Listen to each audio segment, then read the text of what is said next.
নিয়ে নিয়েছি লঙ্কার গুঁড়ো, ধনে জিরে গুঁড়ো, জিরের গোটা জিরে, এলাচ গুঁড়ো, চিংড়ি মাছ, পেঁয়াজ কুচি, ওলকপি, আলু, টমেটো। এই আলু এবার এটাকে কেটে নেবো, আলু কেটে নেবো, টমেটোটা পেস্ট করে নেবো। আলুগুলো আমি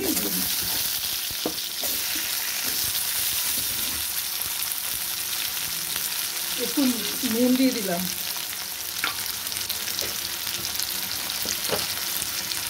একটু হলুদ দিয়ে দিলাম, দিয়ে এবার হালকা ভেজে নেব।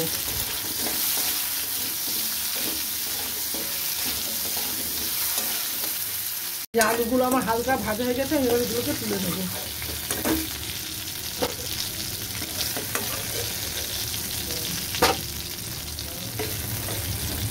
কড়াইতে তেল বসিয়ে দিয়েছি, আমি চিংড়ি মাছগুলো নুন হলুদ মেখে কড়াইতে ছেড়ে দিই।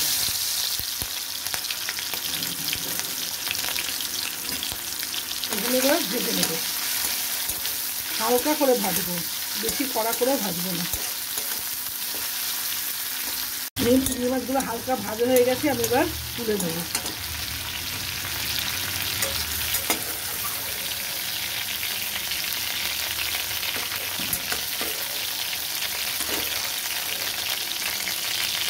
আমি এই তেলেই আলু দিয়ে দেবো।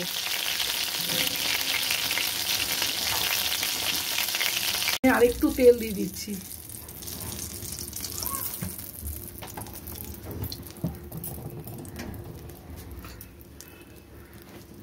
এবার আমি গোটা জিরে দিয়ে দিচ্ছি।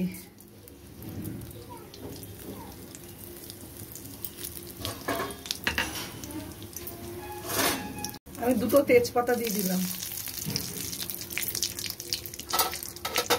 জিরেটা ভাজা হয়ে গেছে, সুন্দর গন্ধ এসেছে, এবার আমি পেঁয়াজগুলো ছেড়ে দেবো। পেঁয়াজটা ছেড়ে দেবো।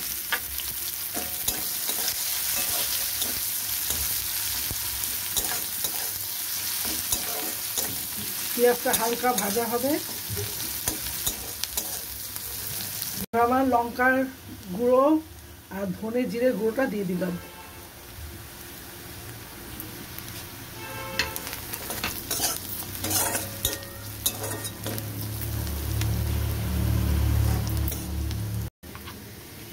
হলুদের গুঁড়ো দিয়ে দিলাম। টমেটো পেস্টটাও দিয়ে দিলাম। এবার ভালো করে এটাকে কষিয়ে নেব।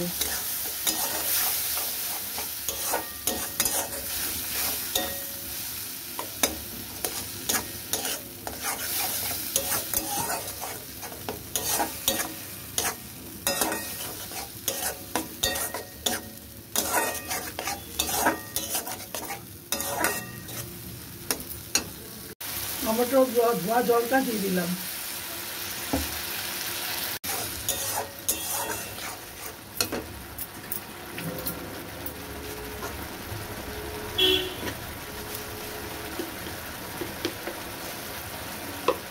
একটু শুকনো কাঁচা লঙ্কার গুঁড়ো দিয়ে দিলাম। আপনার নুন এবং লঙ্কা নিজেদের স্বাদ অনুযায়ী দিয়ে দেবেন। মশলাটা কমে এসছে, এবার আমি কপিগুলো দিয়ে দেবো। এবার শালগমটা দিয়ে দিলাম।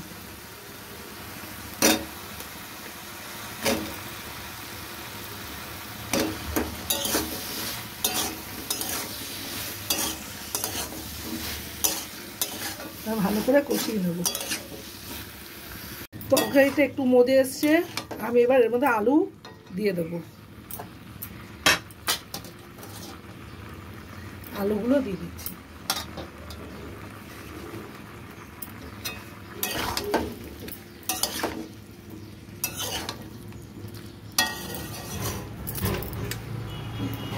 নুন দেওয়া হয়নি, নুনটা দিয়ে দিলাম। নুনটা আপনারা স্বাদ মতন দিয়ে দেবেন।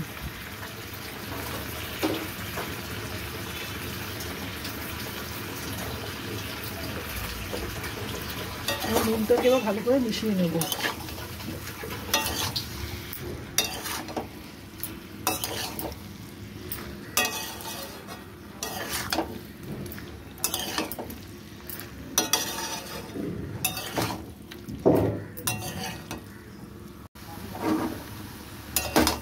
আমার ওলকপিটা হয়ে এসছে, এবার আমি চিংড়ি মাছটা দিয়ে দেবো।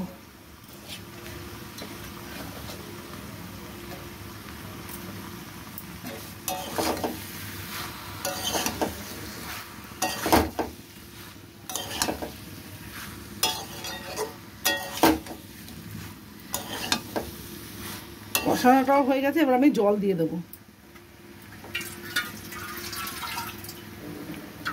অল্প জল দেব, বেশি ঝোল রাখবো না, অল্প ঝোল, গায়ে মাখা ঝোল রাখবো।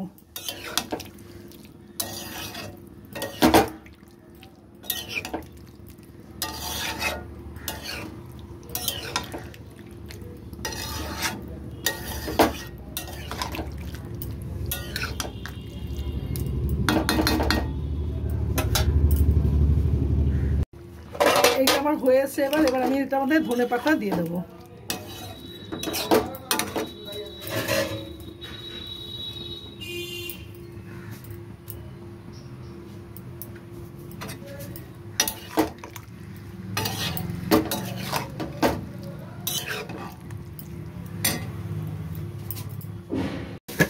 আপনারা স্বাদ মতন মিষ্টি দিয়ে দেবেন, আমি না মিষ্টি কম খাই, তো একদম অল্প একটুখানি মিষ্টি দিয়ে দিলাম।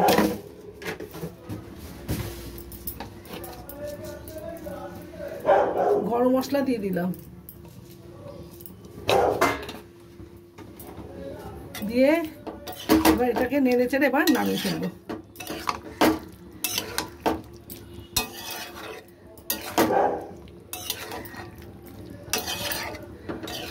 এবার আমি নামিয়ে নিচ্ছি। আমার চিংড়ি মাছ দিয়ে শালগমের ডালনা।